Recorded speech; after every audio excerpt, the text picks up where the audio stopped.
Y después fue este año, en febrero.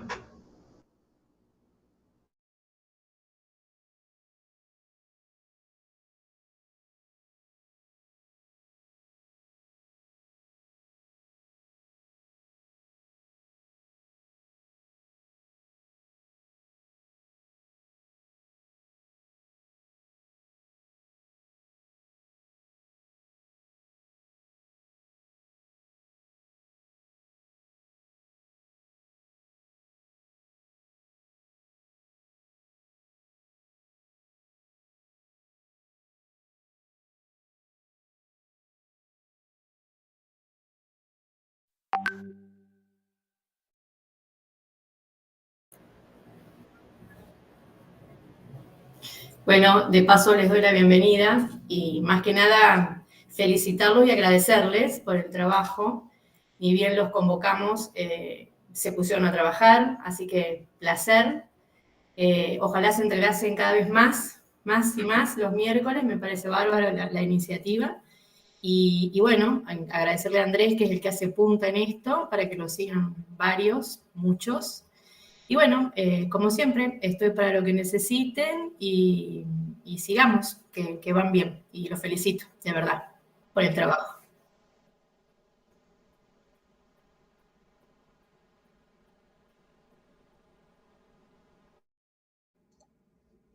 Vale.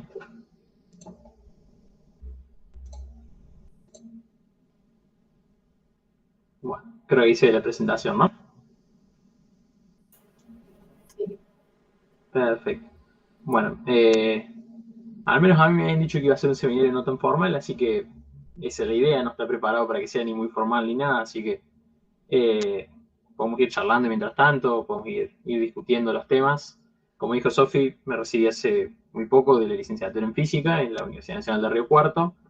La idea era contarles un poco sobre lo que hice en mi trabajo final, en mi tesis y licenciatura, que el título era Evolución cuántica de estados mixtos.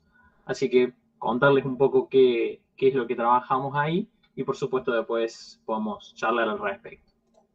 Bien, como breve abarcar de todo, como el contenido que voy a tratar de darles hoy, es un poco una motivación física del problema, tratar de entender qué es lo que queríamos abordar, que es un poco lo que contaba Sofía recién.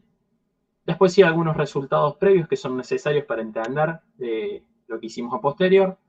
No puede faltar un pequeño marco teórico, un poquito de física y un poco de matemática. Y después sí ir a ver un poco los resultados y un poco lo que presentamos al final con este trabajo. Bien. Bueno, eh, hace ya demasiado tiempo, diría yo, en el 1981 se dio la primera conferencia de física computacional en la que estuvo el famoso físico Richard Feynman. En esa conferencia sobre física computacional se discutía el hecho de poder simular la física con computadoras, algo que hoy ya lo hacemos casi natural, algo que es una cuestión que es una herramienta más para nosotros, y se discutía el hecho de cómo son los fenómenos naturales que uno simula en computadoras y principalmente simular fenómenos a escalas muy pequeñas que sabemos que siguen las reglas de la física cuántica. En ese sentido, en esta conferencia activaban a decir, bueno, son muy diferentes las reglas de la física cuántica, que de forma que creemos que nunca se va a poder simular un fenómeno cuántico con una computadora clásica. En este sentido es donde surge la idea, o en principio tal vez un poco antes, pero donde surge como la principal idea de, bueno, hagamos simulación de física, pero ahora con computadoras que estén basadas en las reglas de la física cuántica. En ese sentido surge, ¿sí?, como la idea de física, de computación cuántica, perdón, bueno, siendo muy pragmático y muy breve en esto, de reemplazar la unidad mínima de información clásica, el bit, por lo que llamamos un qubit, un quantum bit. A nivel cuántico esto no es más que un sistema de dos niveles representado de esta forma, ¿sí?, con un vector de estado. Y aunque matemáticamente es muy simple y es algo que seguramente todos hemos visto y hemos hecho muchos ejercicios con sistemas de este estilo en cuántica, físicamente no es tan sencillo tener un qubit. Uno, para poder tener un qubit funcional o para poder tener qubits que puedan servir para hacer computación cuántica, debería como cumplir con ciertas pautas. La primera debe ser un sistema que pueda representar de manera robusta la información, en el sentido que pueda distinguirse robustamente el estado 0 y el 1 y las transiciones entre estos dos estados diferentes. Por otro lado, uno también debe tener que tener en cuenta que debe poder realizar transformaciones unitarias, y esto tiene que ver mucho con lo que vamos a hablar hoy, que básicamente tiene que poder controlar a gusto y entender la evolución de los sistemas, y además tiene que poder preparar con gran certeza, con gran fidelidad, los estados iniciales que va a trabajar en su computadora, como así también poder medir el resultado del cálculo, ¿sí? El estado final del sistema. Teniendo en cuenta estas cuatro propiedades, uno podría comenzar a pensar qué sistemas pueden llegar a servir para realizar una computadora cuántica, para finalmente construir un qubit real. Entonces, uno tiene que entender que este sistema, que es muy ideal y que uno puede estudiarlo desde el punto de vista teórico, le suceden muchas cosas. Lo principal que le suceden a los sistemas cuánticos es la de coherencia, es decir, en algún tiempo característico pierden sus propiedades cuánticas y se comienzan a comportar, si uno quiere, de manera clásica. Entonces, en esta tabla, por ejemplo, está enlistado para diferentes soportes físicos de un qubit, cuál sería el número de operaciones máximas que uno podría realizar dentro de ese tiempo donde todavía la computadora o el qubit se comportaría de forma cuántica y tiene esas propiedades deseables. Entonces podemos ver que eso varía mucho de sistema en sistema, de cómo están construidos, y cada uno particularmente de todos estos sistemas es bueno en alguna de estas cuatro cosas, pero no bueno en todas. Entonces, en este sentido, y citando al libro de Nielsen y Chuang, que es casi la bibliografía por excelencia en este tema, dice que la pregunta relevante no es cómo construir una computadora cuántica, porque en principio uno tiene la receta para construirla, sino qué tan bueno uno puede construir, qué tan bueno puede ser esta computadora en sí, qué tan bien puede cumplir estas cuatro cosas a la misma vez. Bien, entonces en este sentido es donde inicia un poco la motivación del trabajo de, bueno, una de las principales cosas que uno debería saber hacer con una computadora cuántica es entender la evolución de los sistemas, porque eso va a ser de una u otra forma las transformaciones que yo le puedo hacer a mi sistema para hacer cómputo. Entonces, entender cómo evolucionan los sistemas, en el caso más simple, un vector de estado evolucionando de acuerdo a un hamiltoniano dado, debo ser capaz de entender cómo funcionan estas evoluciones y poder caracterizarlas. Una de las preguntas más básicas que se puede hacer es cuánto tiempo uno tiene que esperar para ver algo, ¿sí? Y con ese algo podemos pensar en cuánto tiempo uno tiene que esperar para detectar que un estado es distinguible del inicial. ¿Cuánto tiempo tengo que esperar entonces para que se cumpla esta condición, que es básicamente que el estado sea ortogonal, ¿sí? Al inicial? En ese sentido es lo que denominamos tiempo de ortogonalidad. ¿Cuánto tengo que esperar, ¿sí? Para poder distinguir del estado inicial a mi estado final? Bueno, el estudio del tiempo de ortogonalidad óptimo, ¿sí? Tiene muchísimas aplicaciones en comunicación cuántica, computación cuántica, metrología cuántica. Particularmente el estudio de la optimización de este tiempo lleva a el estudio de los quantum speed limits, los límites de velocidad cuántico. En este trabajo está muy bien resumido históricamente cómo es la construcción de estos límites y las diferentes construcciones de estos límites. En particular, el primer límite, el que se arriba en este sentido, es decir, el tiempo mínimo que tengo que esperar para que el estado llegue a un estado ortogonal, se formuló como una cota formal de Stanley-Tam en el 45, donde este tiempo está relacionado con la energía de alguna forma. Entonces, esto es como la primera forma en que uno limita la velocidad a la que pueden evolucionar los sistemas cuánticos. A la vez, y un poco después, Margulis y Levitin proporcionaron por otros métodos, pero igualmente válidos, otro límite que ahora está relacionado también con la energía, pero a través de su valor medio. En este sentido, estos dos límites, ambos representan lo mismo, físicamente hablando, y el hecho es que posteriormente, bueno, fueron unificados y demás, entendiéndolo como un límite de velocidad cuántico. Entonces, de esta forma uno podría caracterizar rápidamente cuán rápido puede ser la evolución de mi sistema, qué tan rápido puede evolucionar. Lo que sucede es que no todos los sistemas como tal evolucionan siempre a un estado ortogonal. Hay muchos casos donde estos límites pueden no ser relevantes porque los estados no evolucionan, ¿sí? El sistema no evoluciona de un estado dado a un estado ortogonal, sino que puede evolucionar hacia otra cosa. Un ejemplo clásico es pensar, bueno, acá estamos pensando, por ejemplo, en un sistema que evoluciona de un estado spin-up a un spin-down o viceversa, pero por el contrario, un sistema podría hacer cualquier otro tipo de evolución en particular, donde no necesariamente los estados vayan a ser ortogonales entre sí. En ese sentido, ¿sí? la pregunta acá es, bueno, si no van a ser ortogonales, ¿podríamos pensar en algún otro valor para caracterizar esta velocidad? Bueno, en principio uno no tiene herramientas, ni físicas ni matemáticas, para elegir un valor específico que no sea el estado de ortogonalidad. Entonces, es acá donde surge un poco la pregunta, ¿y cómo estudiamos estos sistemas que no necesariamente evolucionan en un estado ortogonal? ¿Cómo caracterizamos su evolución? En ese sentido, la pregunta original, que era cuánto tiempo es necesario ver, cuánto tiempo es necesario esperar para que algo ocurra, puede ser reformulada con otro enfoque de pensar más bien cuánto ocurre ahora en un dado intervalo de tiempo, es decir, cuánto sucede en nuestro sistema en un dado intervalo de tiempo.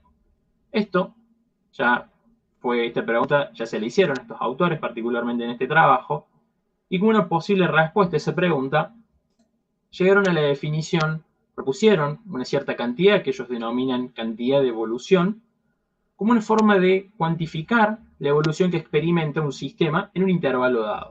En ese sentido la definieron de esta forma, no es mucho más que un promedio temporal, ¿sí?, sobre el módulo cuadrado del overlap para el sistema, y en este sentido ellos dicen que esta cantidad puede representar la evolución que experimenta un sistema. En ese sentido, si los estados están normalizados, bueno, esta cantidad por supuesto va a estar entre 0 y 1, y los autores la interpretan de la siguiente forma.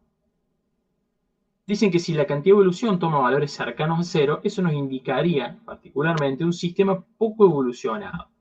Poco evolucionado en el sentido de que si yo tomo dos estados, ¿sí?, dentro del intervalo, en dos tiempos arbitrarios, t y t', van a ser en promedio poco distinguibles. Lo contrario va a pasar si la cantidad de evolución tuviera valores cercanos a 1. Eso nos indicaría un sistema altamente evolucionado. De nuevo, si uno toma dos estados dentro del intervalo a tiempos arbitrarios t y t', uno encontraría que esos son altamente distinguibles, por supuesto, en promedio. Entonces, con esta interpretación física que dieron los autores, además avanzaron y encontraron que si uno evaluaba esta cantidad de evolución en un intervalo corrido, en vez de t1 y t2, en principio corría el intervalo en una cantidad delta, encontraron que la cantidad de evolución no dependía, ¿sí?, de este corrimiento.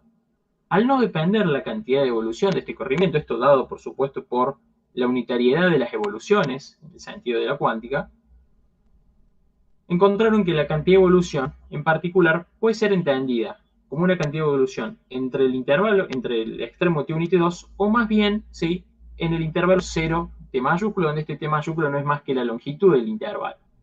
Esto le da una interpretación física a la cantidad de evolución que nos estaría diciendo de alguna forma, no importa si los extremos temporales que yo elija para calcular, solamente importa cuánto tiempo yo calcule la medida.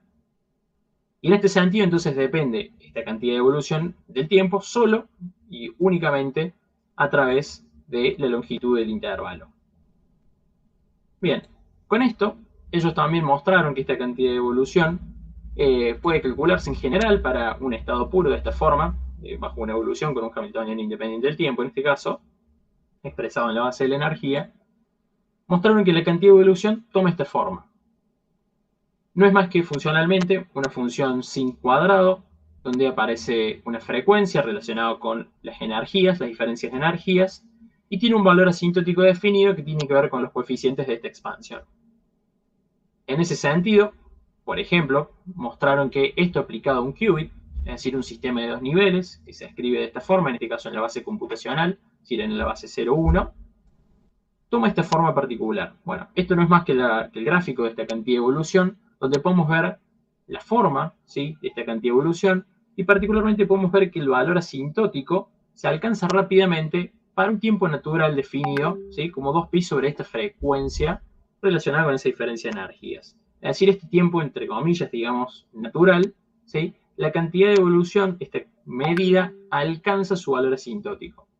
Bueno, particularmente este valor asintótico también representa una cota superior para la cantidad de evolución, y esto le da la interpretación que hablábamos recién como la evolución promedio que experimenta el sistema. Particularmente acá podemos ver que este valor asintótico es una función creciente del parámetro C0. Por el momento eso no nos dice mucho acá, pero en otros casos sí puede ser relevante.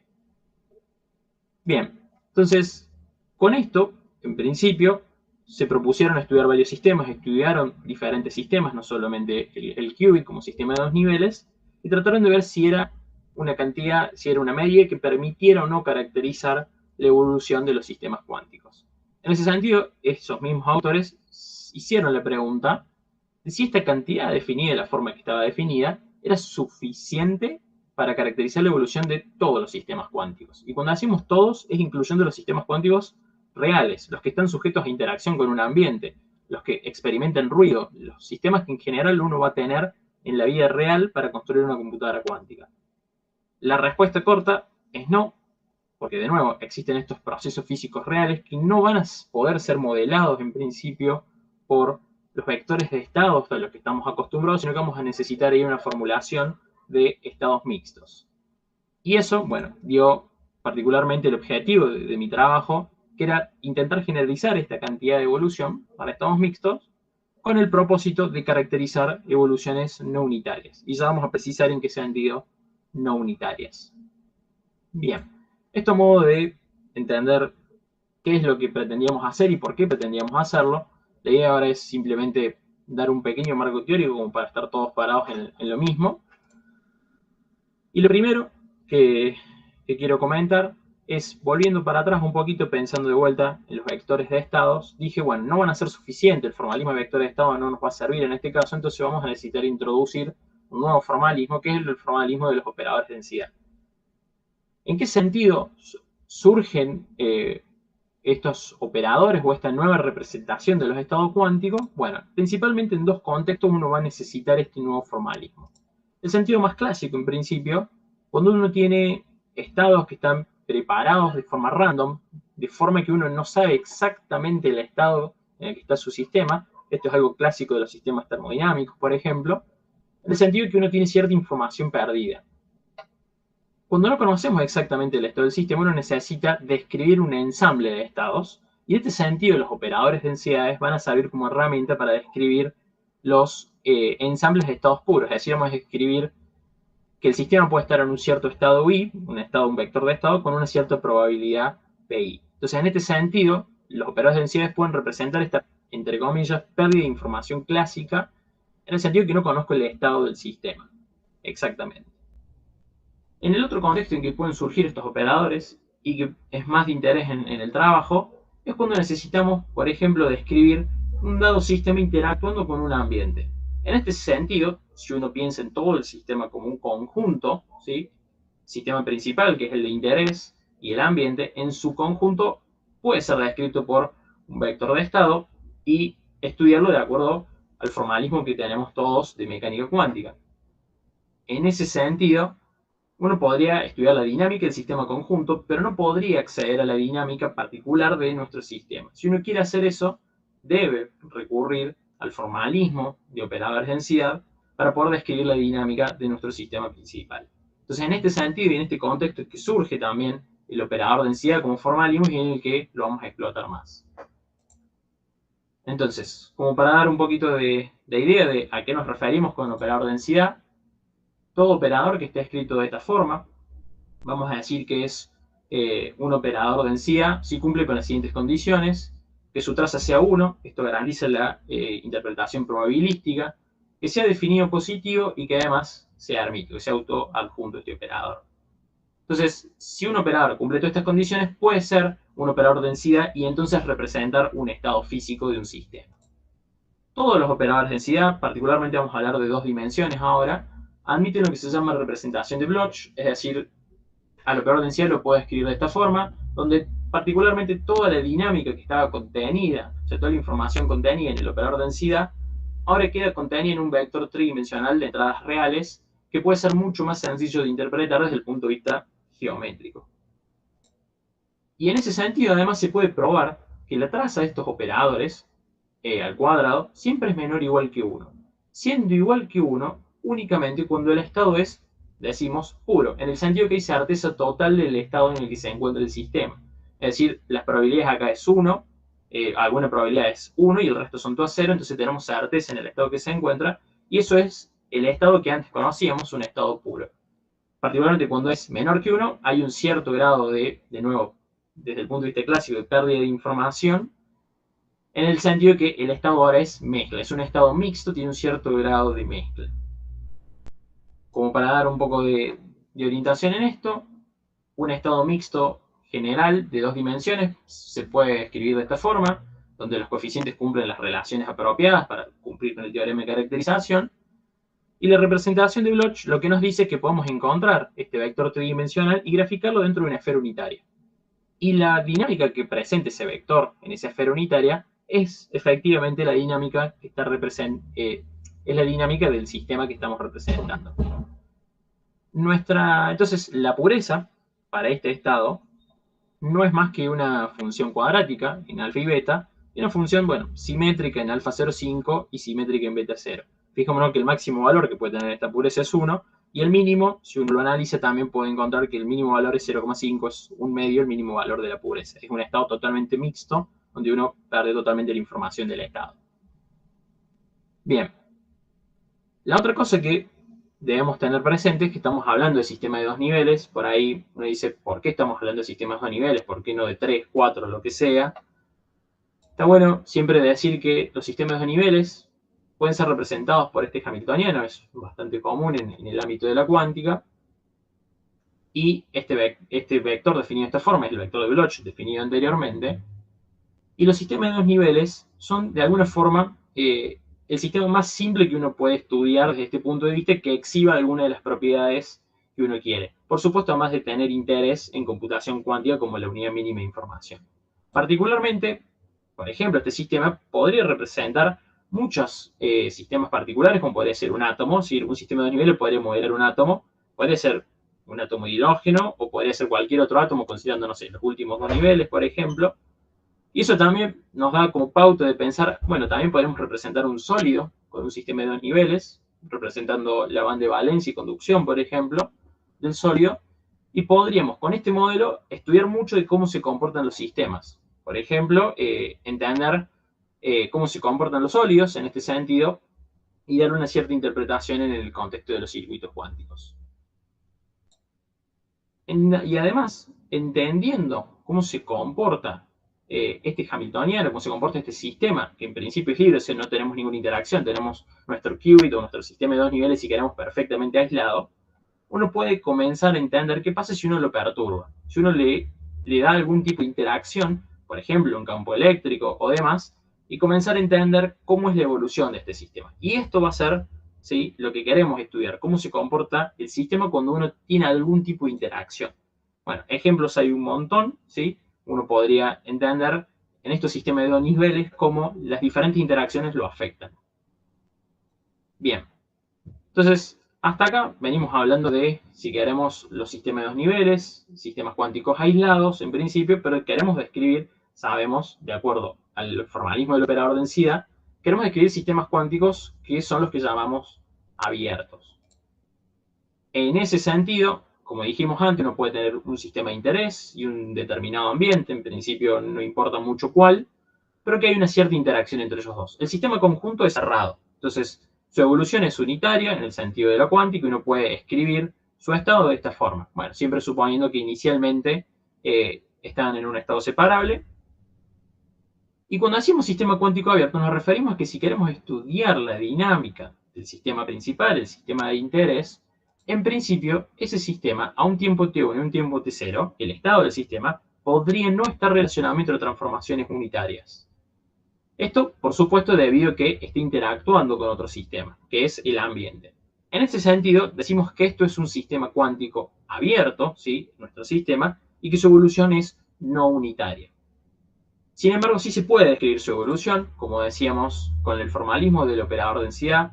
En la literatura existe lo que se llaman operaciones cuánticas, que nos permite describir el estado de nuestro sistema mediante la traza parcial del estado general, del estado completo, del estado conjunto de sistema y ambiente.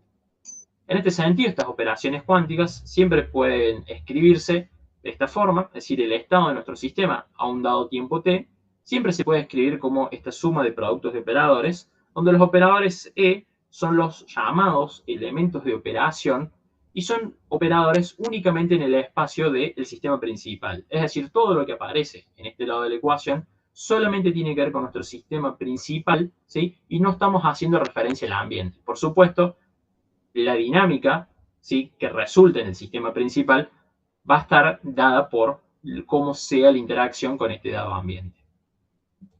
Y en ese sentido, para poner un poco de ejemplo en esto, uno de los casos que estudiamos fue el caso del canal de amplitud damping, un canal ruidoso, es decir, una cierta interacción con nuestro sistema, que este canal en general se utiliza para describir efectos de disipación de energía, efectos disipativos. Por ejemplo, pueden ser emisiones espontáneas de nuestro sistema, o átomos interactuando con un campo electromagnético, o un caso bastante prototípico, sobre todo para el desarrollo matemático, estados de un fotón en una cierta cavidad. Entonces, si uno, por ejemplo, supone que el sistema es un modo electromagnético, es decir, una combinación del estado cero fotones y un fotón, y que el ambiente supongamos que inicia en el estado vacío, uno podría, mediante un beam splitter, tratar de acoplar estos dos modos, tratar de acoplar estos dos estados, bueno, mediante este beam splitter que se modela mediante este operador. En ese sentido, si uno agarra este sistema, inicialmente como un estado separable, uno los puede acoplar y ver que la operación cuántica resultante de este proceso es la siguiente, que está escrita acá, donde los elementos de operación tienen esta forma. Es decir, con este sistema, que en principio no es representativo de todos, pero que es bastante prototípico, podría modelar cómo son los efectos disipativos para diferentes sistemas, ¿sí?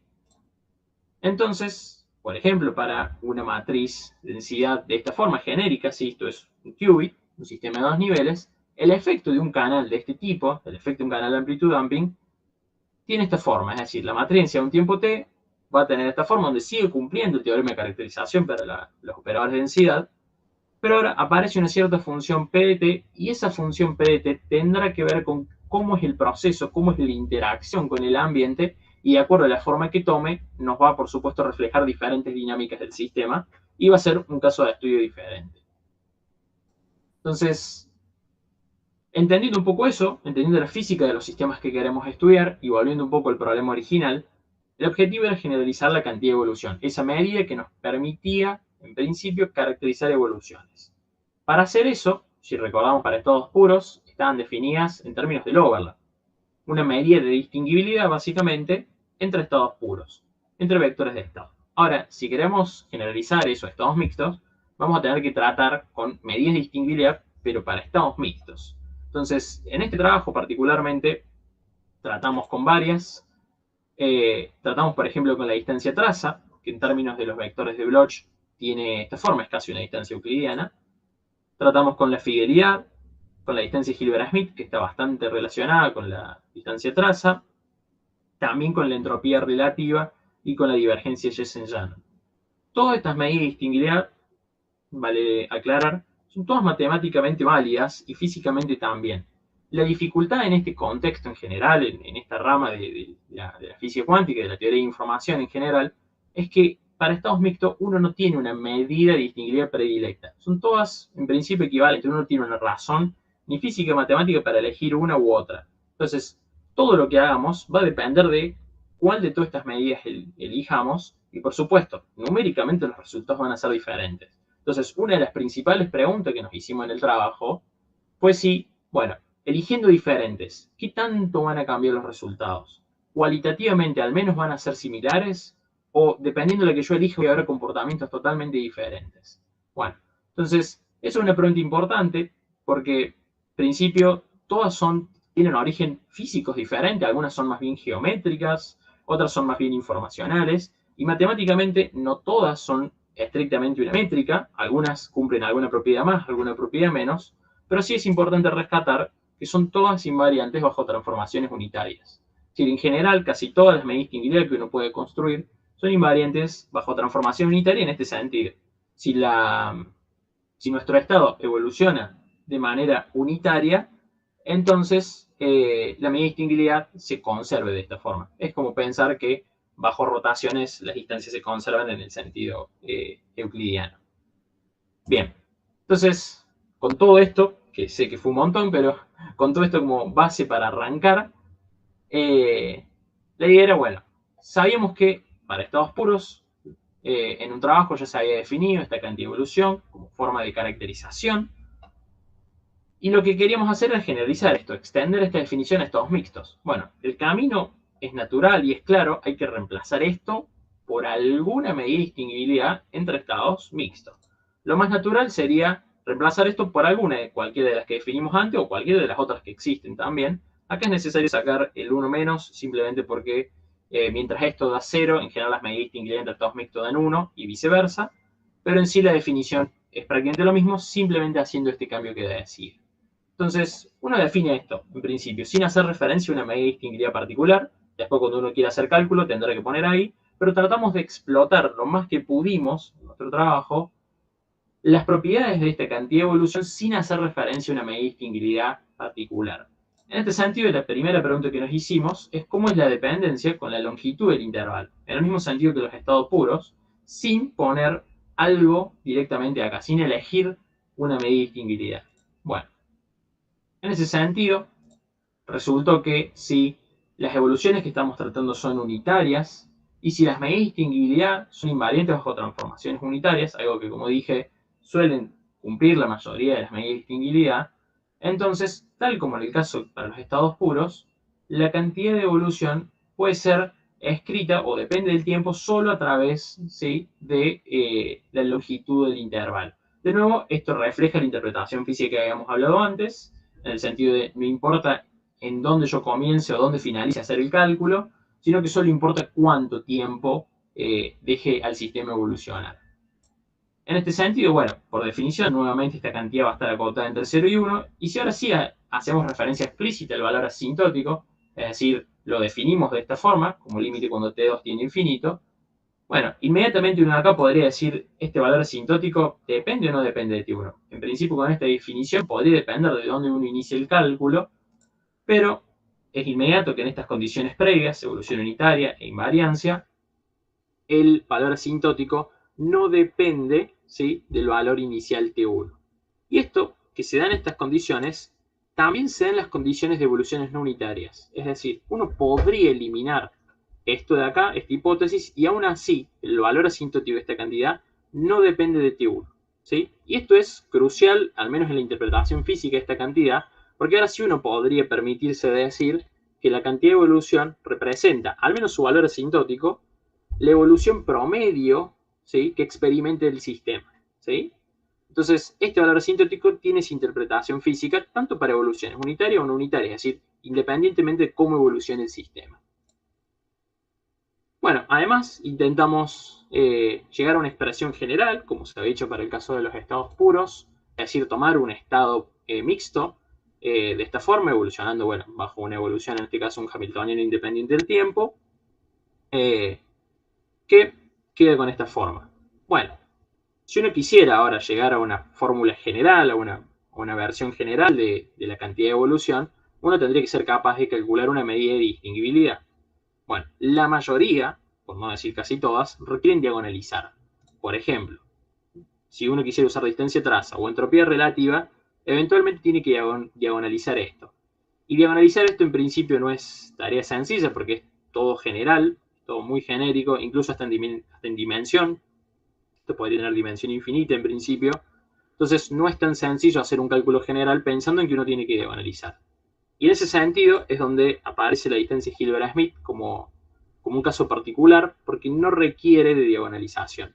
Entonces, esta distancia, que en principio está buenísima porque no requiere diagonalizar las matrices de densidades, estos operadores, uno no tiene que aplicar ninguna operación en principio que requiera la diagonalización, tiene su cierta ventaja en este sentido porque facilita el cálculo, pero también tiene sus ciertas desventajas como medida de distinguibilidad.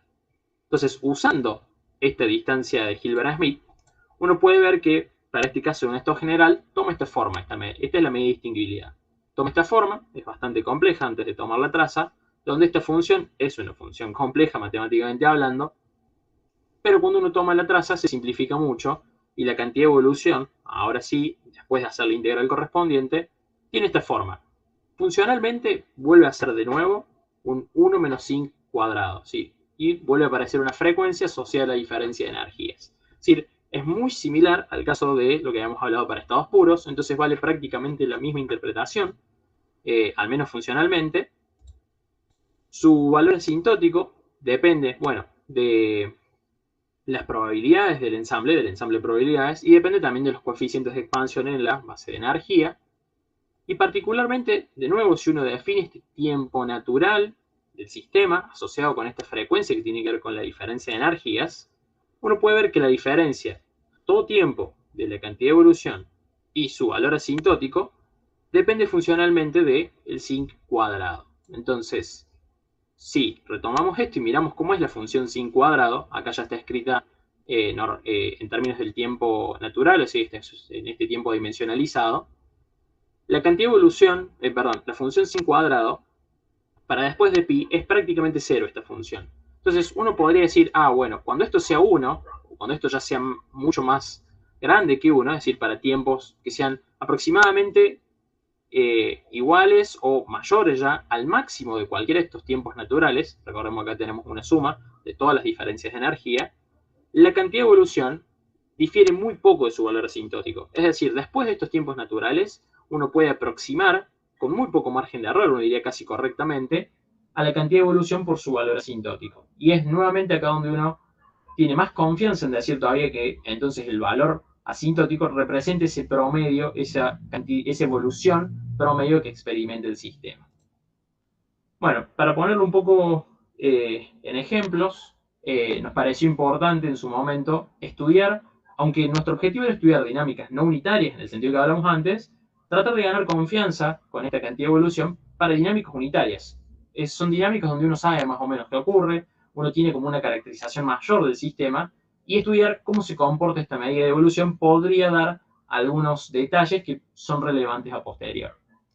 Entonces, hicimos estos cálculos para diferentes medidas de distintibilidad, Vistense-Traza, Hilbert-Smith, entropía, Jensen-Shannon, todo para, bueno, el qubit, es decir, el sistema de dos niveles, que en este caso es el más simple que uno puede tratar. En este sentido, este sistema de dos niveles puede ser representado con este vector de Bloch, y la dinámica, si uno lo mira en la esfera de Bloch, no es más que describir una circunferencia dentro de la esfera si fuese un estado mixto, o sobre la superficie si fuese un estado puro. Vale la pena aclarar que estos estados bajo evolución unitaria no cambian su pureza con el tiempo, es decir, su pureza permanece constante, por lo tanto también permanece constante la longitud de este vector. Entonces, esta es la forma en general de la dinámica, puede ser una circunferencia en cualquier sentido, pero esta es la forma general. Bien, entonces si uno utiliza la distancia de Hilbert-Smith como un puntapié, puede ver que la cantidad de evolución, bueno, ya sabiéndolo de la expresión general, esto es inmediato, de vuelta vuelve a ser una función 1 menos sin cuadrado, y su valor asintótico depende solo de uno de los dos parámetros, no depende de alfa en este caso. Y bueno, y toma de nuevo esta forma, ya lo teníamos sabido esto de antes, de la expresión general, esto es bastante inmediato, de vuelta los valores asintóticos son cotas superiores, se alcanza rápidamente para el tiempo natural, ¿sí? Y al menos este valor asintótico es creciente con beta creciente, pero uno no puede decir mucho todavía con eso. Sí es interesante ver el caso de la entropía relativa. Si uno utiliza la entropía relativa, y aunque complicados los cálculos se pueden hacer analíticos, es decir, no hay necesidad de hacer ningún cálculo numérico, uno puede ver que la cantidad de evolución vuelve a tener la forma funcional de un 1 menos sin cuadrado. Es decir, una función, una medida de distintibilidad totalmente diferente de contexto, propiedades que cumple y demás, vuelve a dar funcionalmente lo mismo. Por supuesto, lo que cambia acá, y como decíamos, numéricamente va a ser diferente, su valor asintótico ahora sí es una función que depende de alfa y que depende de beta. Particularmente, esta función, bueno, es una función bastante complicada, pero el gráfico más o menos es este, para diferentes valores de beta y en función de alfa. Podemos ver que es una función creciente para alfa, con simetría en 0,5, y es creciente con respecto a beta, simétrica respecto a 0. Entonces, si uno ve las características que tiene esta función, y seguramente no, pero créanme que si recordamos de la pureza del sistema de dos niveles, es una función que crece igual que crece la pureza, es decir, el valor asintótico de la cantidad de evolución es creciente con la pureza del estado, ¿sí? Entonces, volviendo a la interpretación física, eso nos dice que el sistema experimenta en promedio más evolución a mayor pureza inicial de su estado, ¿sí? Entonces, eso de nuevo le da como una interpretación física a nuestra cantidad de evolución en términos de qué tan puro sea el estado. Es decir, si queremos que nuestro sistema experimente más evolución, en principio necesitaría un estado más puro, en el sentido de menor grado de pureza. Y bueno, por supuesto, la cantidad de evolución, dado que la función es la misma, tiene el mismo comportamiento que el anterior. Bien, ahora sí, al caso de mayor interés, que son las dinámicas no unitarias. Si recordamos, habíamos dicho que uno de los casos que habíamos estudiado era un sistema de dos niveles, un qubit en un canal ruidoso de tipo amplitude damping, que tenía esta forma. Entonces, en este sentido, dependiendo de la función P de t, uno puede ver dos comportamientos diferentes. En este caso vamos a tener un comportamiento oscilante para el caso rosa, que la dinámica en la esfera de Bloch estaría representada de esta forma, ¿sí? Con la curva rosa, que representaría, ¿sí? Como sistema físico, sin entrar mucho en detalle, a nuestro qubit dentro de una cavidad, ¿sí? Interactuando con modos de un campo electromagnético. En este sentido, está absorbiendo y remitiendo, interactuando de esta forma. El otro caso es un caso exponencial, que es el caso de violeta K, que representa, en términos de un sistema físico, una emisión espontánea, ¿sí? Estamos, en este caso, viendo que el sistema ya no oscila entre dos estados fijos, sino que lo que hace es comienza en un estado con un cierto grado de mezcla y evoluciona, y cada vez evoluciona menos, podríamos decirlo de alguna forma, hasta pegarse al eje Z, ¿sí? A ese estado fijo. Entonces, en este sentido, con este sistema, uno puede tratar de nuevo de calcular la cantidad de evolución. Si uno utiliza la cantidad de Hilbert-Smith, la cantidad de evolución tiene esta forma para ambos casos. Acá de nuevo debo decir que los cálculos se pueden hacer analíticamente, son complicados, pero se pueden hacer. Para el caso oscilante, ¿sí? El que estaba en rosa, la cantidad de evolución tiene esta forma. Ahora ya inmediatamente uno ve que el comportamiento respecto al caso unitario es diferente, pero guarda alguna similitud. La primera diferencia que uno puede notar es que el valor asintótico, que están bien definidos nuevamente, uno los puede calcular, existen, pero ya no es una cota no es una cota para la cantidad de evolución, sino que ahora más bien oscilan respecto a este límite, y ya no puede en principio decir algo sobre si estos límites son crecientes o no con la pureza del estado, porque al ser evoluciones no unitarias, la pureza va variando con el tiempo. Eso lo vemos reflejado en que las longitudes de estos vectores cambian con el tiempo. Pero sí, bueno, guarda alguna similitud con el caso unitario. Ahora sí, el otro caso de emisión espontánea, donde ya vemos un comportamiento totalmente diferente, donde vemos que la cantidad de evolución, bueno, alcanza un cierto máximo, y después, de nuevo, pudimos probar analíticamente que su valor asintótico es cero. Tiene cero esta cantidad. Entonces, acá nos preguntamos, bueno, ¿tiene sentido esto? Porque venimos viendo cosas todas muy de esta forma y de repente vemos algo de esto. Y en principio sí, porque si, de nuevo, volvemos a la interpretación física, la cantidad de evolución nos dice, en promedio, su valor asintótico al menos, en promedio, ¿cuánta evolución experimenta el sistema? Bueno, y en este caso, si uno mira a tiempos lo suficientemente largos, en función de los parámetros del sistema, el sistema prácticamente no está evolucionando. Deja de evolucionar para pegarse al estado Z, ¿sí? El estado en el eje Z. Entonces, en ese sentido, es que el sistema deja de evolucionar y en promedio, entonces, no está evolucionando. Y eso lo refleja bien la cantidad de evolución en este caso. Entonces, con todo esto, ¿sí? En principio podemos ver cómo la cantidad de evolución refleja, ¿sí? De alguna forma, siempre prestando atención a su interpretación física, cómo evolucionan los sistemas. Bueno, en este caso, como es un caso no unitario, es decir, una evolución unitaria, particularmente la conclusión de que solo depende del tiempo a través de la longitud del intervalo no era cierta en principio. Entonces, bueno, ¿qué pasa si no empezamos en cero? Es decir, si yo corro el cálculo y empiezo en otro valor, por ejemplo, para el caso oscilante, yo voy corriendo el valor donde empiezo a calcular la cantidad de evolución. Bueno, y podemos ver tiempos cortos, hay una diferencia, numéricamente hablando, pero como habíamos dicho, el valor asintótico es independiente de eso. Entonces, también acá lo podemos probar y se ve en el gráfico, está para visualizarlo, de que el valor asintótico justamente no depende de ese valor inicial. Y lo mismo sucede con el caso exponencial, donde si uno corre también el valor de inicio, todas las curvas igualmente tienden a cero, reflejando esta interpretación de la cantidad de evolución. Bien, entonces, algunas de las cosas que uno podría comenzar a concluir o a preguntarse en algún punto también de la cantidad de evolución es, bueno, inicialmente la motivación eran, si queremos verlo de alguna forma, los quantum speed limits, cuán rápidas son la evolución, cuánto le pasa al sistema, ¿sí? O cuánto tengo que esperar para ver algo. Y en principio con esto estamos logrando caracterizar de alguna forma las evoluciones, pero no estamos respondiendo a esto. Entonces, una de las ideas que tuvimos en su momento fue, bueno, tendrá que ver con la velocidad de la evolución el tiempo natural que habíamos definido, que era el tiempo en que la medida alcanza, o puede ser a partir de ahí aproximada por su valor asintótico. Bueno, empezamos a poner algunos números. Si uno va con un modelo de juguete en principio, uno toma un átomo de hidrógeno pensando en los dos niveles como si fuese un qubit, estos tiempos son del orden de los 0,5 femtosegundos.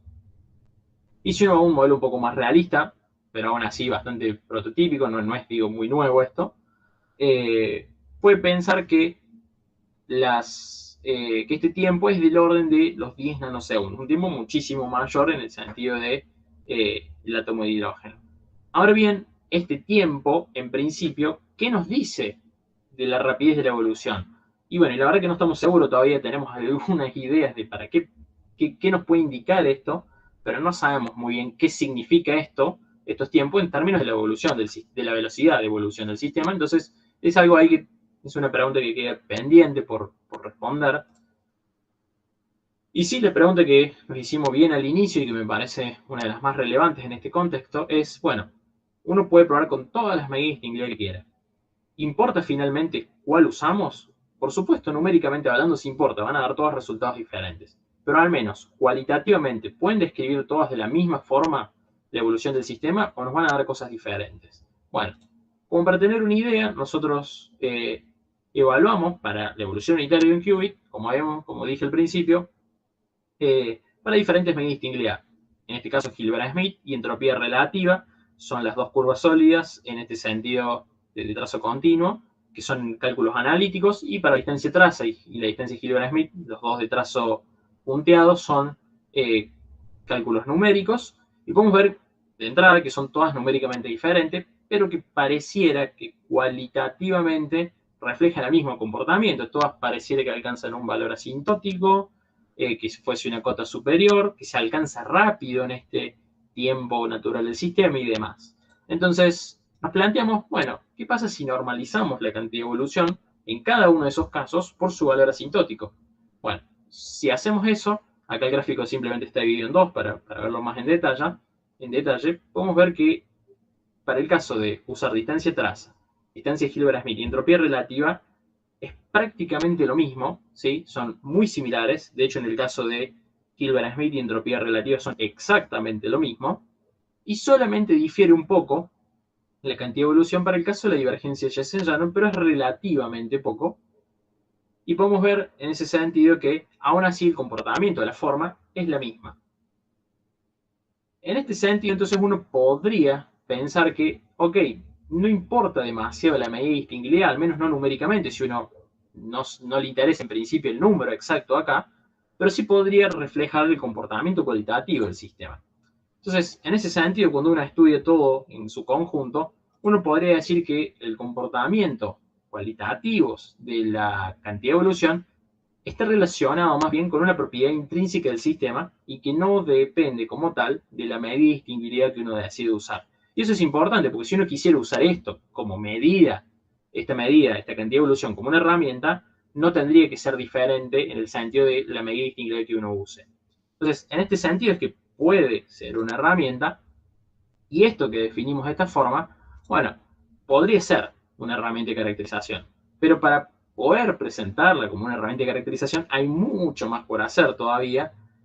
Habría que estudiar para diferentes soportes físicos de qubit, que es lo que tratamos de hacer en algún punto, estudiar algo mínimo de ahí, como entrar un poquito en ese mundo, pero hay mucho por estudiar ahí.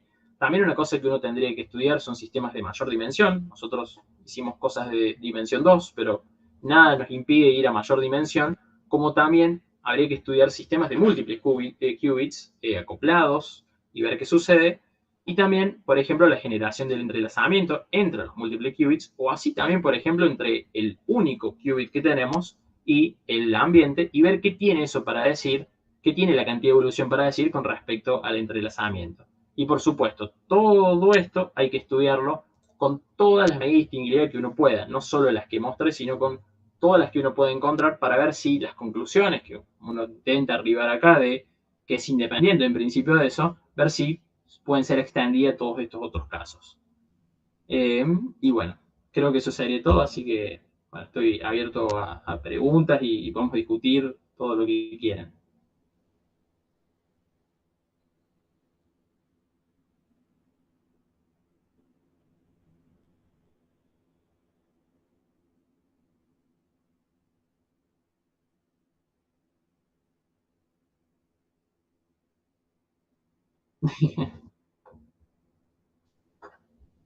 Son esas cosas que si haces una vez y después lo usas todas las veces que te das una charla.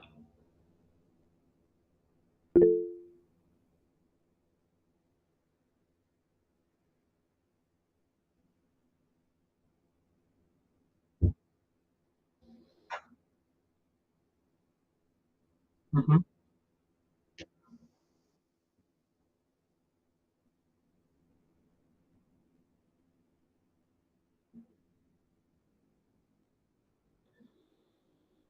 Claro, en principio no, o sea, como que no hicimos nada específico de corrección de ruido, eh, pero de nuevo, eso también es un tipo de evolución para el sistema, o sea, uno podría estudiarlo con el formalismo, si no estudiamos nada específico de corrección, estudiamos en este caso el amplitude damping y también otros casos más sí, de canales ruidosos, pero no vimos efectos de corrección de ese ruido. Pero nada te impide estudiarlo con esto, en principio es otra evolución más. Digo, ahí uno puede empezar a jugar con todo lo que sabe de otra área. Esto es como medio genérico y uno puede agarrar todo lo que sabe de otros lugares y empezar a ver qué puede hacer.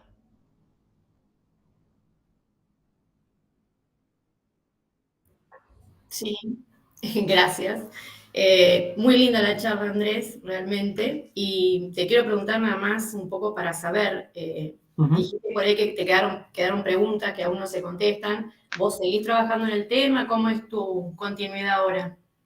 Es una muy buena pregunta. El tema actual, ahora ya no estamos trabajando en este momento, lo dejamos en febrero un poco ahí, como para, bueno, me tenía que recibir, entonces era como, en ese momento había que terminar con algo, tener algo escrito, así que lo Claro. dejamos ahí, pero está pendiente esto de seguirlo trabajando un Ujú. poquito, y bueno, particularmente yo tengo interés en seguir trabajándolo, así que independientemente de lo que haga, creo que algo vamos a seguir por esta línea.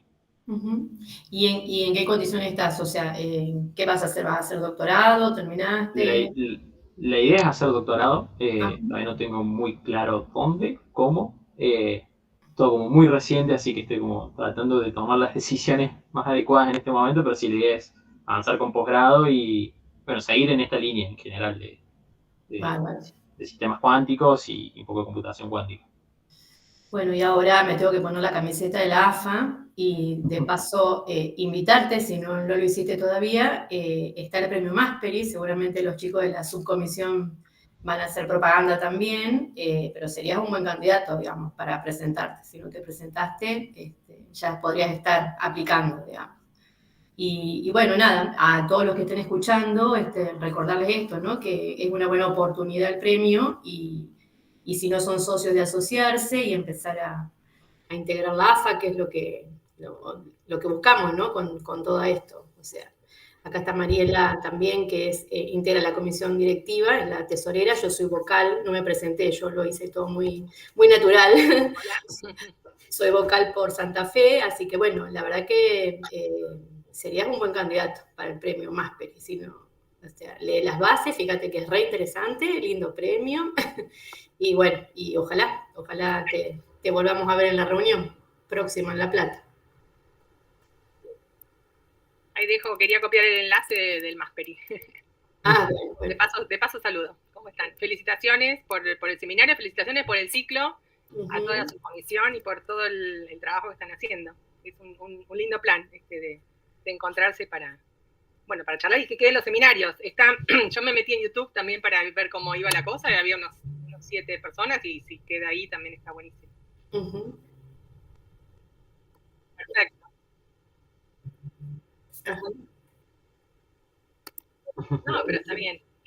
Con respecto al premio Masperi, sepan que es para graduados recientes de licenciatura en física o física médica también, entre julio del año pasado y abril de este año, ¿no? Si no me equivoco.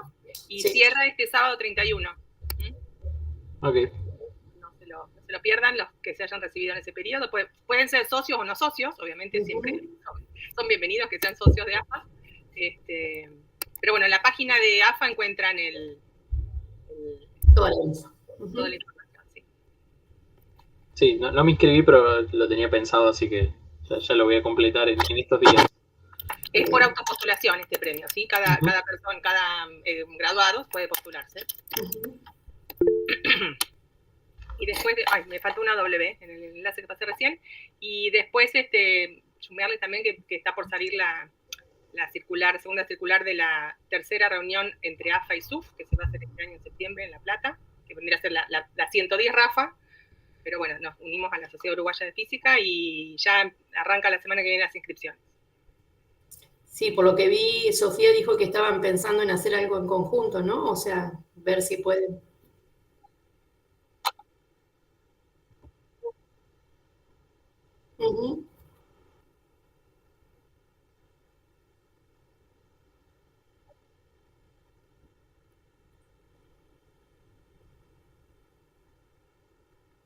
Gracias a la IAPS, ¿no? Ajá, buenísimo.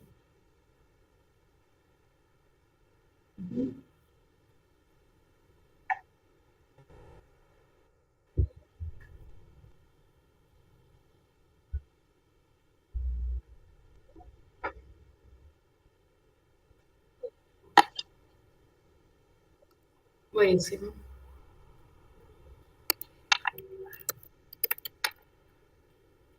Bueno, respecto a lo que contaste, Andrés, muy lindo el trabajo. Y, gracias. Bueno, a veces como uno está cerca del tema, entonces también a veces se entusiasma más. Pero bueno, muy lindo y muy claro. Sí.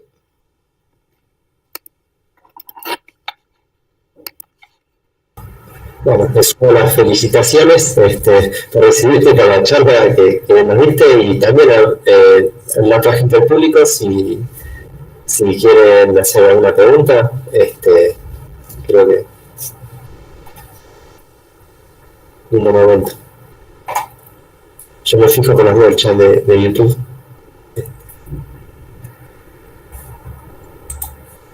Pueden hacer cualquier tipo de pregunta, no hay problema con eso.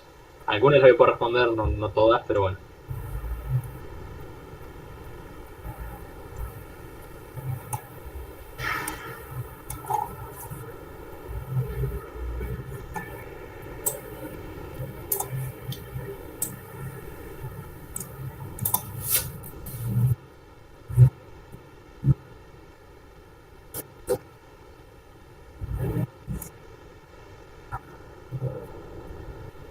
No hay problema. Siempre es muy lindo que me inviten, la verdad que gracias por la invitación. Espero que en algún momento esto se haga como una cadena muy grande y recordar que yo fui el primero. Va a ser algo muy lindo, así que bueno, muchas gracias por la invitación y bueno, espero sumarme en los próximos seminarios para seguir viendo cada vez más gente, esperemos. Así que muchas gracias y bueno, sigo a disposición para lo que les pueda llegar a ofrecer, para lo que les pueda llegar a ayudar. Saben que acá estamos en Río Cuarto, así que estamos cerca.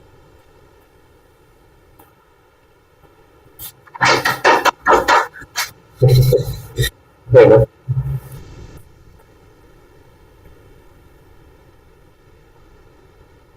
Ok.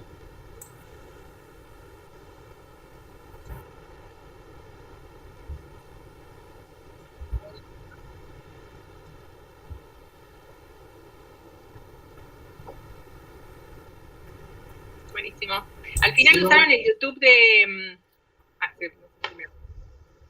¿Qué canal de YouTube usaron? ¿De IAPS?